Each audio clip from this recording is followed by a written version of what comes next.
Assalamualaikum warahmatullahi wabarakatuh.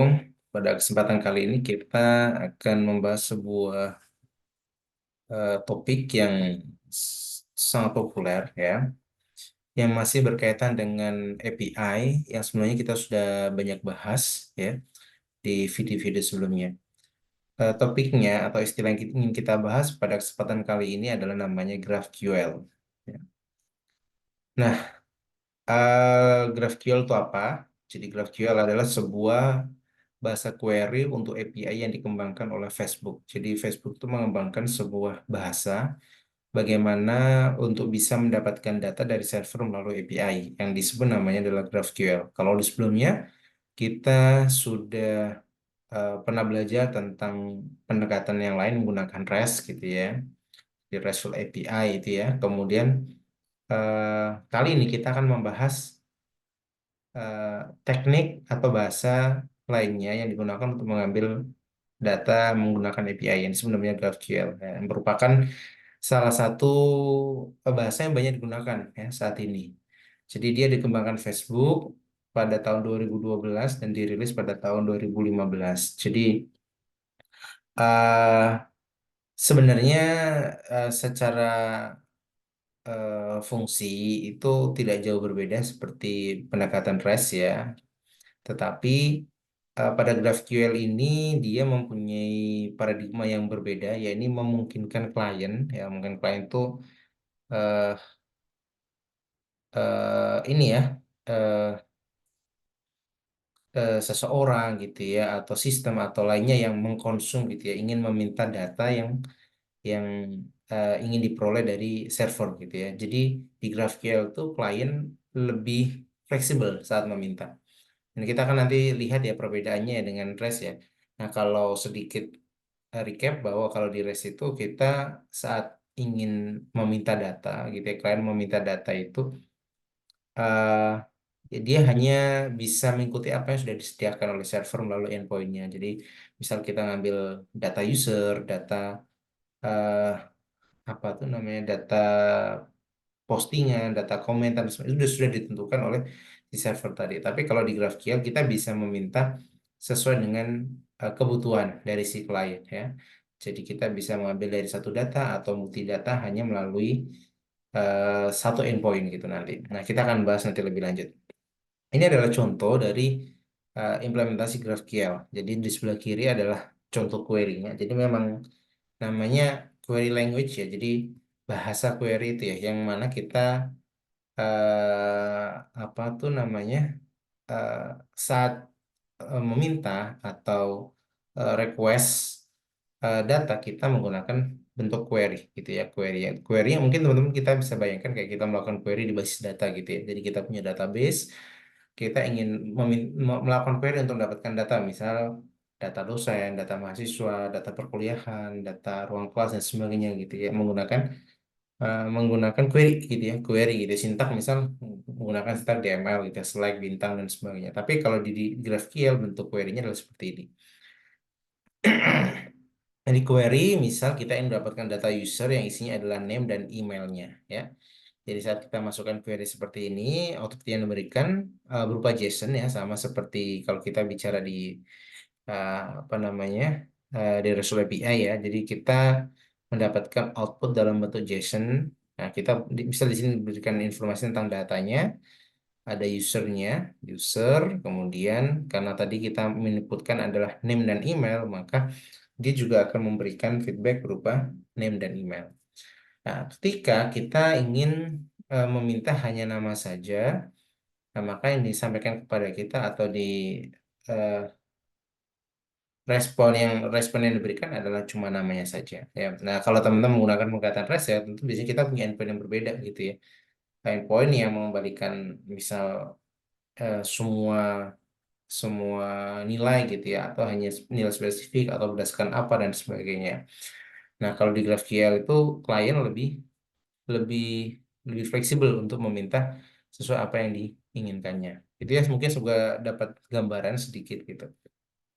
Nah, ini ilustrasi ya, ilustrasi misal kalau kita menggunakan pendekatan REST, klien itu dia hanya bisa mengkonsum eh, apa yang sudah disediakan dari eh, server melalui endpointnya. Jadi misal di sini adalah endpoint, eh, misal di sini adalah endpoint eh, dosen gitu ya. Ini data dosen, tampilkan semua dosen gitu ya. Atau mungkin tampilkan dosen yang spesifik gitu ya. Misal berdasarkan NIP-nya gitu ya. Tampilkan data mahasiswa, tampilkan data apa. Jadi sudah di define gitu ya. Sudah di define, makanya endpointnya itu spesifik. Klien hanya bisa menggunakan endpoint-endpoint tadi. Lain halnya dengan GraphQL ya. GraphQL itu dia hanya menyediakan satu satu jalan, satu endpoint gitu ya. eh, di sini adalah resource yang dimiliki ini ya, resource yang disediain gitu. Jadi si klien itu bisa meminta menggunakan query language tadi itu ya, query gitu ya. Jadi dia misal ingin dapatkan data dosen saja gitu, dia kan hanya mengambil data dosen atau mungkin mengambil data mahasiswa saja gitu misal. Atau misal mengambil data perkuliahan melibatkan multi table dan sebagainya ya. Jadi nanti kita akan menyiapkan skema di sini, istilahnya skema. Kalau di basis data itu kan ada skema ya, yang mendefine table, relasinya dan sebagainya. Sehingga kita bisa melakukan query satu table atau multi table. Nah, GraphQL kurang lebih kan seperti itu ya. Jadi dia hanya menyediakan satu endpoint yang mana dia bisa mengakses banyak resource yang tentu sudah di-define terlebih dahulu ya sama si server ya. Sebenarnya data apa yang boleh diakses, data apa yang boleh di-query kayak gitu. Tapi si klien itu lebih bebas, lebih fleksibel bagaimana dia meminta data tersebut. Nah, semoga bisa terbayang ya teman-teman ya. Nah, contohnya seperti ini. Ini adalah contoh implementasi REST API gitu ya, REST API ya. Jadi kalau misal kita ingin mendapatkan data person gitu ya, person, eh, kalau kita lihat sekilas dari sini ya, sample.com/person/1 gitu. Salah satu berarti ID-nya person adalah ID yang pertama gitu ya.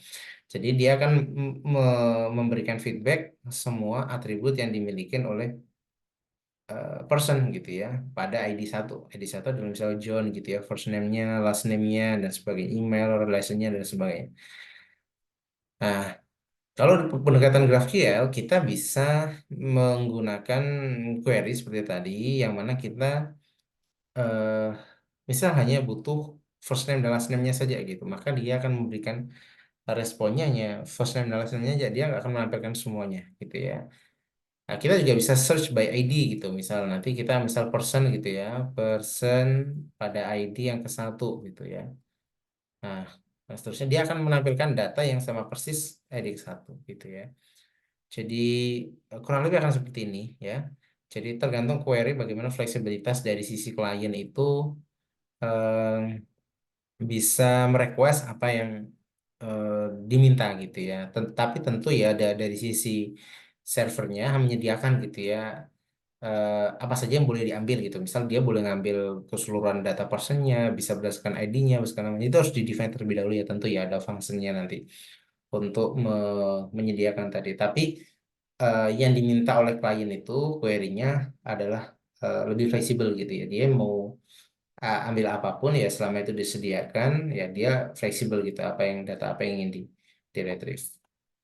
Oke, kemudian ini contoh lain. Ini contoh lain, misal kalau kita lihat di sini ya ini REST ya.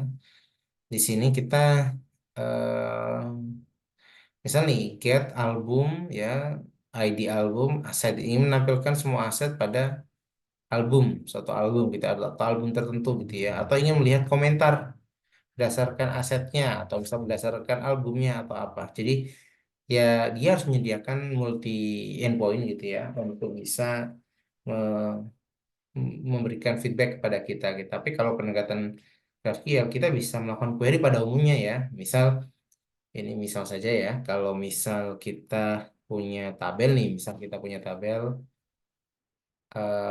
misal di sini adalah tabel. Kalau kita ngeliat di basis datanya, misalnya ini album gitu ya. Kemudian di album nanti di sini misal ada eh, apa nih, misal song gitu ya, punya relasi gitu ya. Satu album punya banyak song, satu song hanya ini misal satu album punya banyak sound gitu ya. Satu lagu hanya dimiliki oleh satu album kayak gitu misal. Misalkan di sini ada komentar gitu ya, komen gitu ya. Nah, punya hubungan satu lagu bisa dikomentarin oleh banyak komentar. Satu komentar hanya berada di satu album. Ya, oke. Nah, kurang lebih seperti ini ya. Jadi kalau kita melakukan pendekatan REST, ya sebenarnya kita bisa ngambil di spesifik di satu tabel atau multi tabel ya, tapi dia hanya untuk satu function gitu. Tapi kalau misal kita punya pendekatan GraphQL, kita bisa tergantung query-nya tadi. Saya mendapat ingin ambil album aja gitu ya, atau komen saja, atau lagunya saja, atau hubungannya, atau komentar di setiap lagu dan sebagainya ya. Jadi dari sisi kalian itu lebih fleksibel ya. Sedangkan kalau pendekatan REST kita harus mendefine apa gitu ya. Ya, ya tentu dia bisa multi tabel seperti ini ya. Dia melakukan operasi-operasi join tapi ya hanya untuk satu satu fungsi saja gitu ya. Satu dia tujuannya ngapain ya. Ya. Tapi kalau dalam sisi pendekatan GraphQL maka dia lebih fleksibel dari sisi kliennya.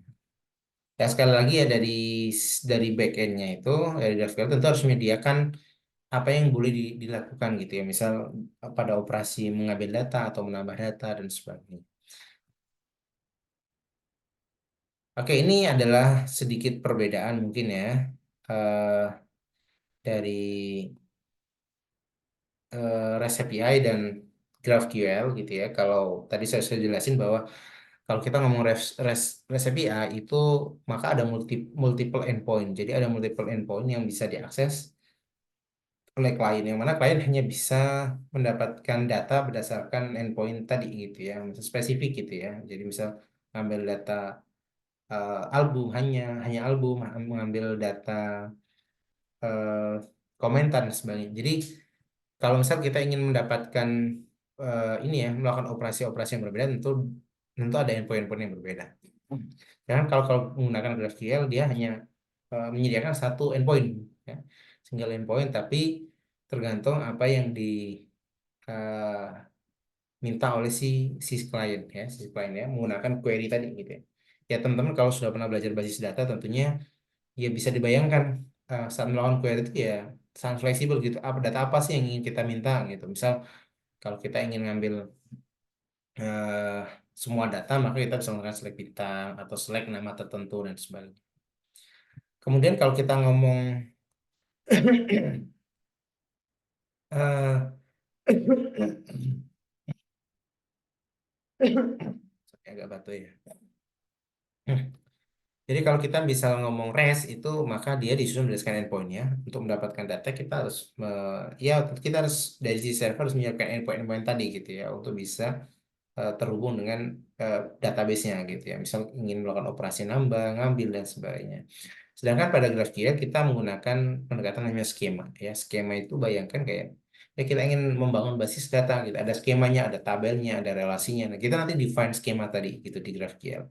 Sehingga eh sehingga kita bisa provide ya dari sisi klien tuh ya sebenarnya yang kita provide adalah skemanya dari sisi klien bisa bebas gitu. Hampir sama konsepnya seperti basis data gitu. Jadi kita nyiapin skema. Ya tentu kalau kita mau bikin database gitu ya atau basis data ya tentu kita harus bikin skemanya dulu kan ya. Kemudian pada REST server menentukan banyak resource ya tadi ya. Server menyediakan resource apa yang boleh diakses dan sebagainya. Tapi kalau pada GraphQL itu ya tentu server menyediakan resource tapi nanti klien bisa minta sesuai yang diinginkan saja. Ya, jadi dibuat lebih fleksibel. Tapi tentu dari sisi server harus menyediakan resource apa yang boleh entah diminta, entah ditambah dan sebagainya. Kemudian REST itu menangani caching dengan metode get caching itu kayak misal kita mengakses sesuatu gitu ya, kemudian apa yang kita akses itu disimpan di suatu tempat yang temporary, ya, sehingga saat kita melakukan akses ulang itu lebih cepat gitu ya, sama seperti kayak kita ya bisa melakukan browsing dan sebagainya. Nah, kalau di REST itu dia menyediakan ya karena kita bisa mendapatkan data dengan metode get. Tapi kalau di GraphQL tuh kita nggak ada operasi get gitu ya, lebih ke post gitu ya. Jadi kita lebih ke menulis ya karena query tadi tuh ya. Query itu kan artinya kita meminta ya. Jadi meminta ya.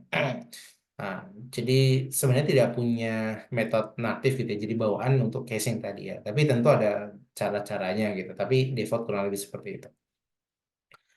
Nah, hmm, Ya tentu dari kita sudah bahas yang tadi ya sedikit banyak tentang GraphQL, maka kita bisa conclude ya terkait kelebihan dari GraphQL itu ya kita katakan GraphQL itu adalah fleksibel gitu ya dalam pengambilan data ya, fleksibilitas dalam mengambil. Jadi klien itu diberikan kemudahan dan eh, fleksibilitas dalam mengambil data. Data apa sih yang mereka yang kita ambil?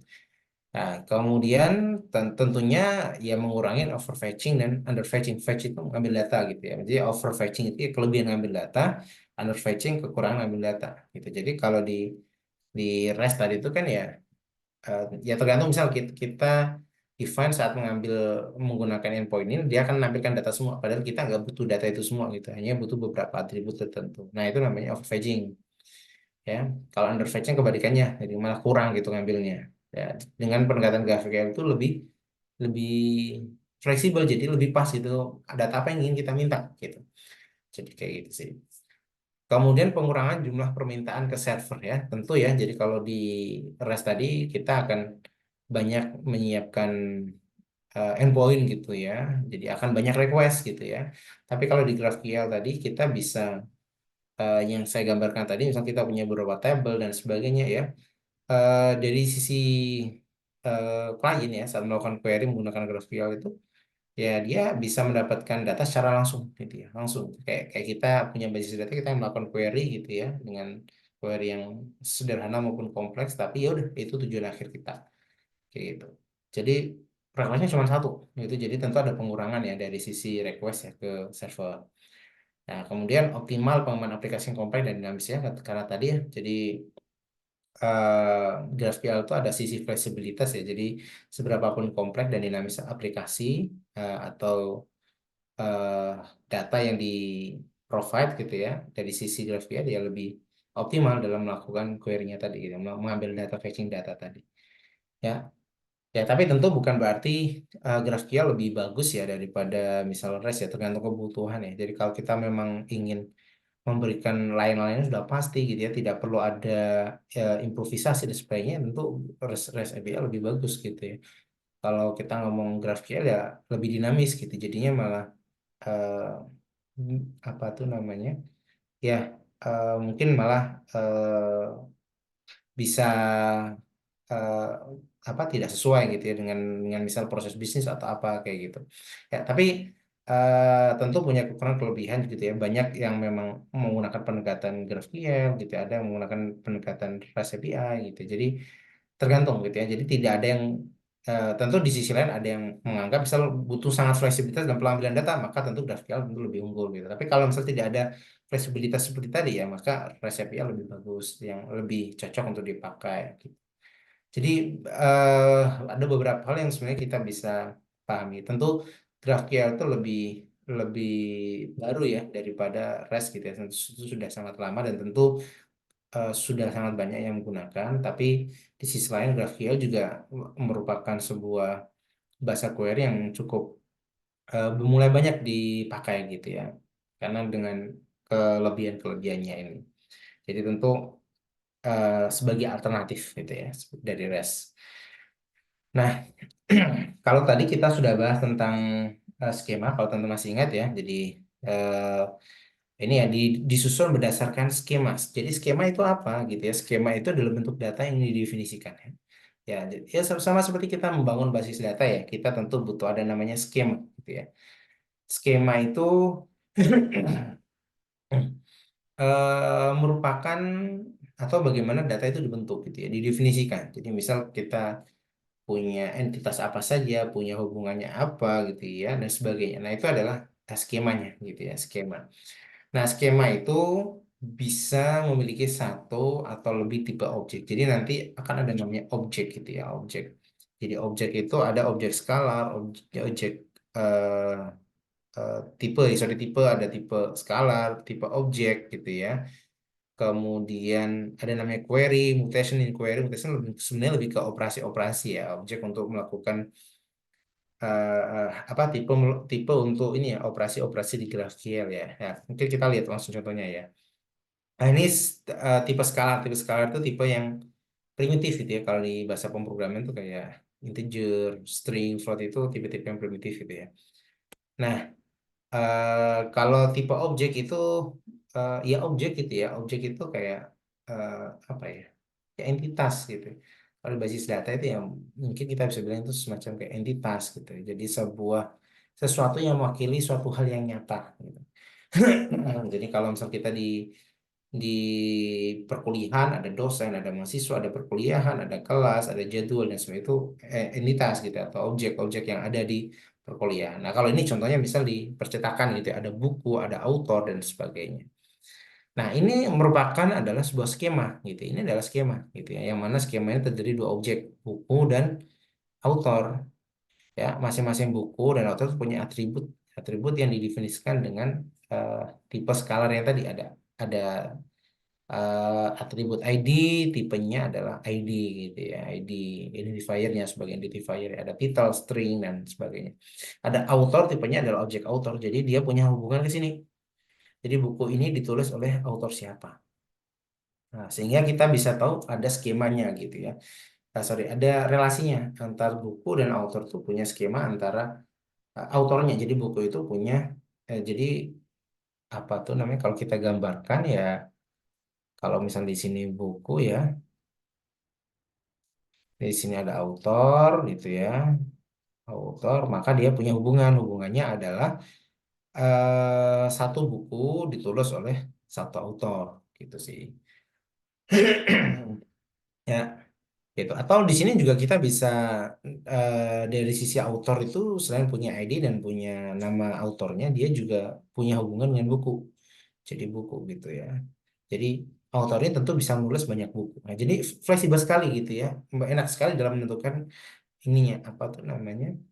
eh apa skemanya gitu ya, hubungannya gitu. Jadi kalau misal kita ingin mendapatkan eh, eh, buku, saya ingin tahu titel dan autornya, maka cukup dari sini aja udah kita bisa dapat nih ya, ya. Tapi kalau misal saya ingin tahu autor nih, misal siapa nih, misal Terelie gitu ya, bukunya apa saja ya kita bisa ambil dari sini gitu ya.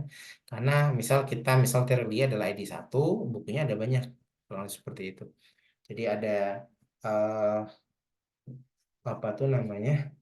One to many gitu ya. Satu autor banyak menulis buku. Jadi seperti itu. Nah, ini adalah bentuk contoh skemanya tadi yang saya sampaikan ya. Jadi kita harus mendefine ini terlebih dahulu, jangan sampai tidak ada gitu. Karena tadi GraphQL itu dibangun berdasarkan skema. Jadi kalau misal kita menggunakan REST ya kita pakai endpoint gitu ya. Misal slash book gitu ya. Kemudian ada slash author. Kemudian ada slash misal hubungannya gitu ya.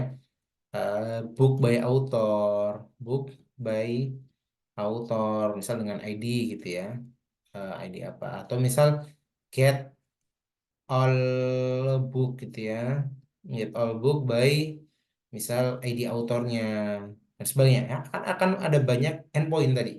Jadi tapi kalau kita menggunakan pendekatan GraphQL maka ada sebuah skema gitu ya, sebenarnya sudah mencakup itu semua, tergantung nanti query-nya. Misal ingin ngambil-ngambil data dari book gitu ya, select bintang from book gitu ya. Maka, misal kalau di contoh basis datanya ya, makanya ngambil data buku saja. Select bintang from author, data author aja. Atau select bintang book by author ya, ada query-nya where autornya adalah apa gitu. Jadi, eh ya tadi fleksibilitas dari sisi klien ya, GraphQL tadi ya. Tapi kalau misal kita ingin arahkan ke pendekatan REST API ya, maka ya kurang lebih seperti ini. Kita harus nyiapin endpoint-endpoint yang bisa mewakili semua kemungkinan yang bisa dioperasikan ini gitu ya. Oke. Nah, ini contoh lagi ya. Ini contoh skema yang lebih kompleks. Jadi ada namanya operasi, namanya adalah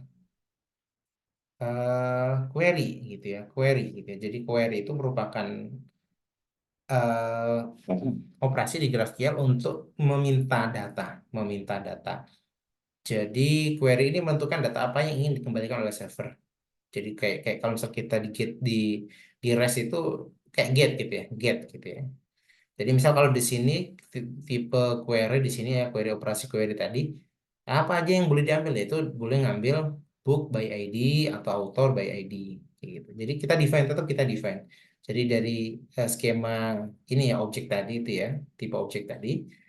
apa sih yang bisa kita ambil. Nah, teknik ngambil tadi itu istilahnya namanya query gitu. Jadi ada operasi operasi yang sebenarnya query di GraphQL. Kalau nggak didefinisikan ya nggak boleh gitu sih.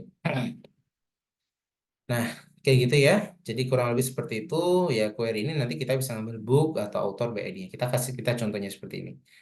Ya, misal ini adalah skemanya. Ini skemanya. Ini tipe bukunya. Ini ada tipe author, tipe objek. Ya, keduanya dalamnya ada tipe skalarnya. Kita melakukan operasi query gitu ya. Oh, saya mau ngambil book gitu ya by ID karena dia membolehkan gitu ya, operasi ini. Ya, parameternya adalah satu dan saya ingin menampilkan title dan author name-nya ya, title dan author. Jadi ini query-nya. Ini suratnya, ini query-nya ya. Ini parameternya ya, ingin mendapatkan ID by book by ID. Yang satu yang kita yang nampilkan dapatkan adalah title, yang kedua adalah author name ya, author name. Maka akan tampilnya seperti ini. Jadi kita akan mendapatkan data book ya by titelnya untuk ID yang pertama. Misalnya contoh buku satu dan namanya Jundo gitu ya.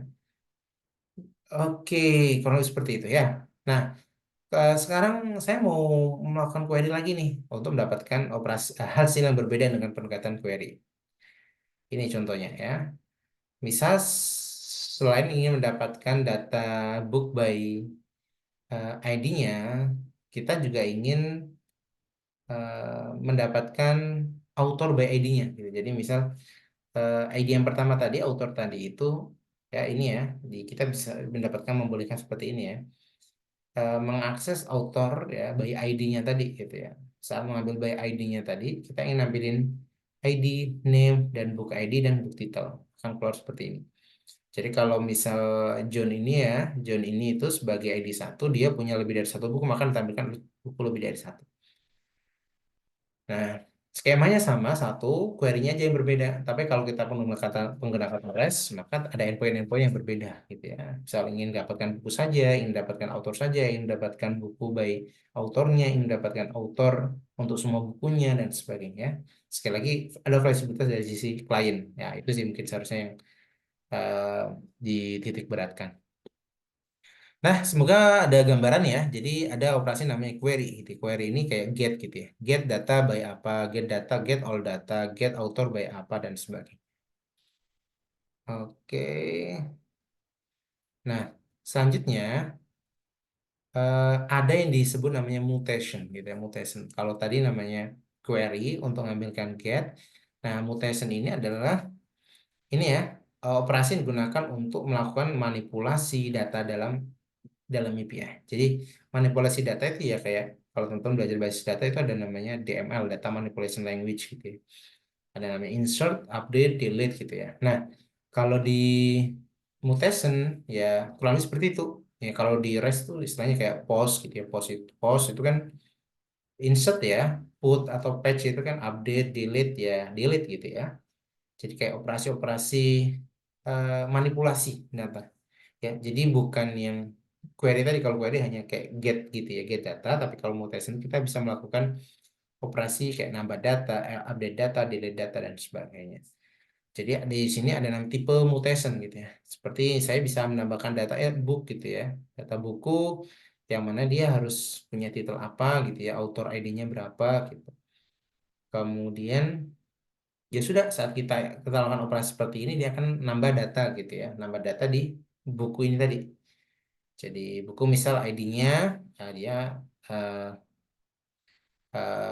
misal auto increment gitu ya. Ke titelnya ya titel sesuai dengan apa yang kita input, author ID-nya tadi ya author ini tadi gitu ya.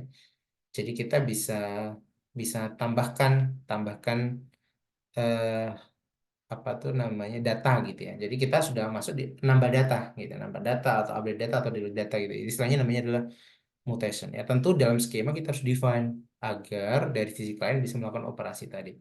Jadi sebenarnya ya sama-sama tetap antara GraphQL dan REST ya tetap kita harus nyediain gitu ya resource dan sebagainya. Tapi kalau di mutation itu kita sudah tempel itu dalam skema. Jadi sudah ada skemanya operasi apa yang bisa dilakukan gitu ya. Nanti dari sisi klien ya fleksibel gitu ya. Dia mau melakukan apa, minta apa gitu. Sebenarnya nggak jauh beda gitu ya. Tapi dibuat di sisi GraphQL itu lebih fleksibel aja dari sisi klien. Seperti itu sih. Nah, ini misal contoh nih, contoh. Jadi dari sisi klien gitu ya, ingin menambah data gitu ya, menambah data ya. Ini buku, kemudian author ID-nya satu. Ya, udah kita akan di ini ya, di apa, kita akan buka operasi untuk nambah data buku ya dengan ID 3 tadi ya, titelnya ini, autornya ini kayak gitu sih. Maka nanti di basis datanya akan update data baru ini ya, data buku atau buku baru ini yang dengan ID 3 gitu. Yang autornya adalah ini gitu. Autornya John Doe. John Doe kenapa? Karena dia adalah autor satu yang kita input tadi. Ya. Nah, ya itu ya mungkin ya ada query, ada mutation. Kemudian selain itu yang terakhir ada namanya resolver gitu. Resolver adalah fungsi gitu ya, atau metode yang digunakan untuk eh, ini ya, bertanggung jawab dalam mengambil data yang diminta oleh GraphQL. Jadi saat kita melakukan implementasinya kita butuh namanya resolver gitu ya. Jadi di skema-skema yang sudah ada tentu kita perlu bikin function gitu ya, bagaimana data itu bisa diambil. Nah, nanti kita akan coba bahas ini ya, solver dan bagaimana skemanya, query, kemudian mutation dan sebagainya di video-video selanjutnya. Jadi ini adalah konsep dari GraphQL, bagaimana teman-teman eh, bisa terbayang bahwa untuk mendapatkan data melalui server dengan API itu eh, pendekatannya bukan cuma REST gitu ya. Salah satu yang terkenal namanya adalah GraphQL. Jadi bagaimana dari sisi klien itu dikasih fleksibilitas dalam mengambil data tadi. Nah, kurang lebih mungkin seperti itu ya. Jadi apa yang kita bahas semoga bisa dipahami dan ditangkap ya. Eh, ini masih apa tuh namanya, pengantar gitu ya. Ini masih pengantar ya. Tentu nanti kita akan coba implementasinya agar lebih terbayang gitu. Sebenarnya bagaimana sih caranya gitu. Itu aja mungkin yang dapat saya sampaikan. Semoga bisa bermanfaat. Wassalamualaikum warahmatullahi wabarakatuh.